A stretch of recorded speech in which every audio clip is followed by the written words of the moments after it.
In August of 1991, Marvel Comics sold the highest-selling comic book of all time, X-Men #1. I bet you want to know exactly how many units they sold, but hold on for just a second. Let's talk some history first.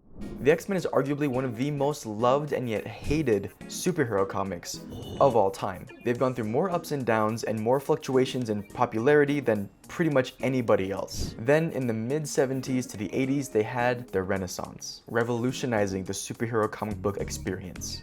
Though it was in the early 90s that they hit the absolute height of their popularity. This, however, unfortunately did decline as the 90s went on. However, this video isn't about the rise and fall of the X-Men as a franchise. It's about that one single issue, that X-Men #1, that high point in 1991 that was not just a high point for X-Men comics, but for comic books as a medium as a whole. Because it was on this day, August 13th, 1991, the X-Men #1 was released, and people swarmed the comic shops in droves. Leading up to the release of X-Men #1, Todd McFarlane's 1990 adjectiveless Spider-Man was released. Then in 1991, Rob Liefeld's X-Force #1 sold 4 million copies.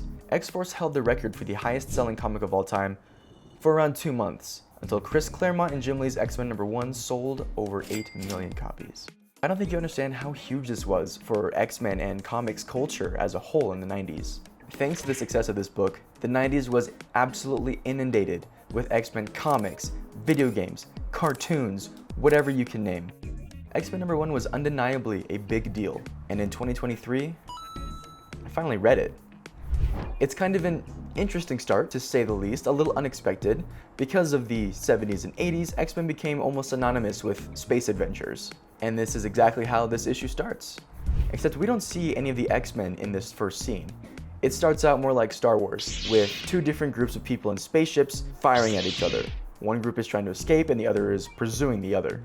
During their space battle, all of their ships are taken apart by Magneto, the first character that we actually do recognize, who is currently staying at his vacation home, Asteroid M, right in orbit of Earth. He tells all the kids to get off his lawn, but we learn that the ones who are being chased were not there for no reason. They were there looking for Magneto.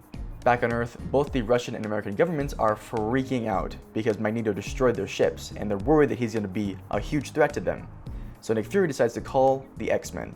And while I said it was an interesting start, and frankly it might not necessarily be my favorite, I understand why it was done. If the President and Nick Fury are asking the X-Men for help, it immediately sets the bar. It sets them as this powerful force, hyping the audience up and getting them excited to see them in action. And when they do show up, they explode off the page. This double page spread is a pretty cool image to be sure, but a little hard to understand. I really had to focus to realize that this area right here was a screen that these few X-Men were looking at. But that's just kind of how 90s art is in general. Some panels just have so much going on. But if I were to read any comic like that, I'd want it to be drawn by Jim Lee. Lee draws the heck out of this book, with characters breaking out of panels, epic splash pages, intricate amounts of detail, and iconic costume redesigns that would later show up in the animated series.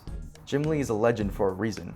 The team is slightly different than the one from the show though. There's no Jubilee in this version, but there are Archangel, Iceman, Colossus, and Psylocke, who all do appear in the animated series, but they are much more prominent here. Anyway, the X-Men are doing a training exercise, with 2 teams tasked with fighting their way through the Danger Room to get to Professor X. We get a showcase of everybody's powers and abilities, as well as understanding their personalities in the way that they interact with each other. If you've seen the X-Men animated series, this may seem a bit familiar to you. Cyclops and Jean Grey are together, and Wolverine constantly butts heads with Cyclops. Oddly enough, in this issue, Wolverine isn't actively trying to flirt with Jean. Instead, it's Gambit who steals a kiss from her and causes her to explode. No, I'm just kidding. It was just a robot Jean. Yeah, Gambit, you might think you're being smooth and all, but these days, Jean just has to report you to HR, and you're not living in the X-Mansion anymore, buddy. And then of course, on the next page, Jean is like, oh my gosh, he's so annoying, but he's kind of hot too. This might be perceived as flirting, but it just comes off as like how Stan Lee would write some female characters in the 60s. For example, every time Wasp opens her mouth, it's just a talk about some guy. There's more banter and more melodrama, and Nick Fury asks the X-Men for their help against Magneto. So the X-Men split into 2 teams. This is the beginning of X-Men Blue and X-Men Gold. Back on Asteroid M, the two groups of space travelers are at odds with each other. Magneto let them into Asteroid M and they are just at each other's throats. So the group that was trying to find Magneto are mutants who worship him and see him as their savior in a way. And the other group are some soldiers who wanted to get their stolen ship back. They have some interesting nicknames for each other. The soldiers call the mutants muties. Okay, that makes sense. But the mutants call the normal people flat scans.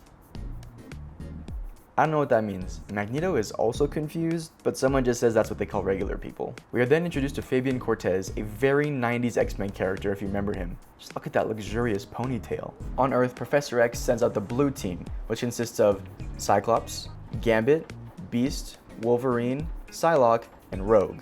They reach Magneto over the ocean when he uses his magnetic powers to raise up a submarine full of nuclear missiles that he had sunk a long time ago.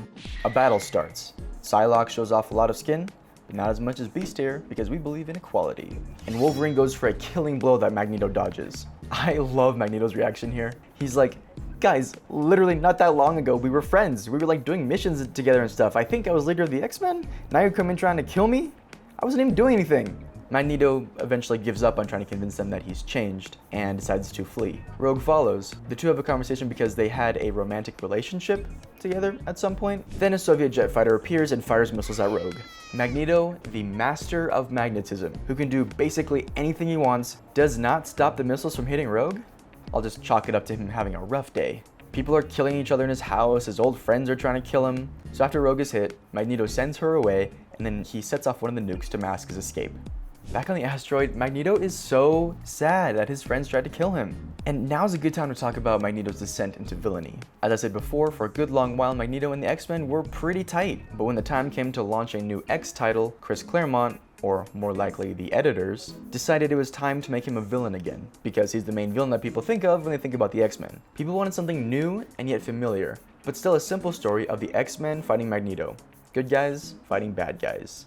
Rogue wakes up on the island of Genosha, which is where Magneto sent her. It turns out the island city is being attacked by Magneto's worshippers, who are now known as the Acolytes. The rest of the X-Men Blue Team arrive to fight back. Magneto arrives, poses, and admittedly gives a pretty good speech. And you could tell that the people making this book knew it was a good speech, because Magneto's speech bubbles are all in italics, while everyone else is just in normal font. Magneto has had enough. Asteroid M will now be a haven for mutants, and anyone who stands in his way will die.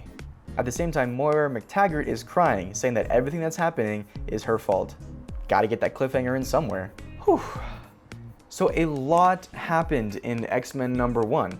And frankly, it's a good thing. It didn't tell the complete story. There's still 2 more issues to do that. But so much happened for the price of $3.95. I'd say you were getting enough bang for your buck, especially when compared to today's comics. I got this for 25 cents. The amount of stuff that happened in this book is the equivalent of, if I had to guess, like 3 issues of today's modern decompressed storytelling. And yet, I didn't feel confused. I had questions, sure, but I knew they would be answered. Overall, X-Men #1 is a great issue for new readers. Back in 1991. It doesn't give you their entire history, but establishes the characters, the team, and the themes enough so that you can follow it really easily and understand what an X-Men book is. It's got a colorful cast with complicated characters, themes of xenophobia, melodrama, action, and a whole lot of great art. Man, even today, this Jim Lee art looks fantastic. Out of all the 90s artists, he is easily the best. And that's not a hot take, that's fact. So I finally read the highest selling comic book of all time. The book that helped producers realize that an X-Men cartoon was worth it. And watching that show, you can clearly see the influence. Heck, just reading this book, I was like reading it in the characters' voices. Way more so than I could reading any other X-Men comic that I have. It's a legendary issue, it has a legendary influence, and it's just good superhero fun all around. This is comics. Thanks so much for watching. If you are new to the channel, so am I. And I just wanted to talk about comic books.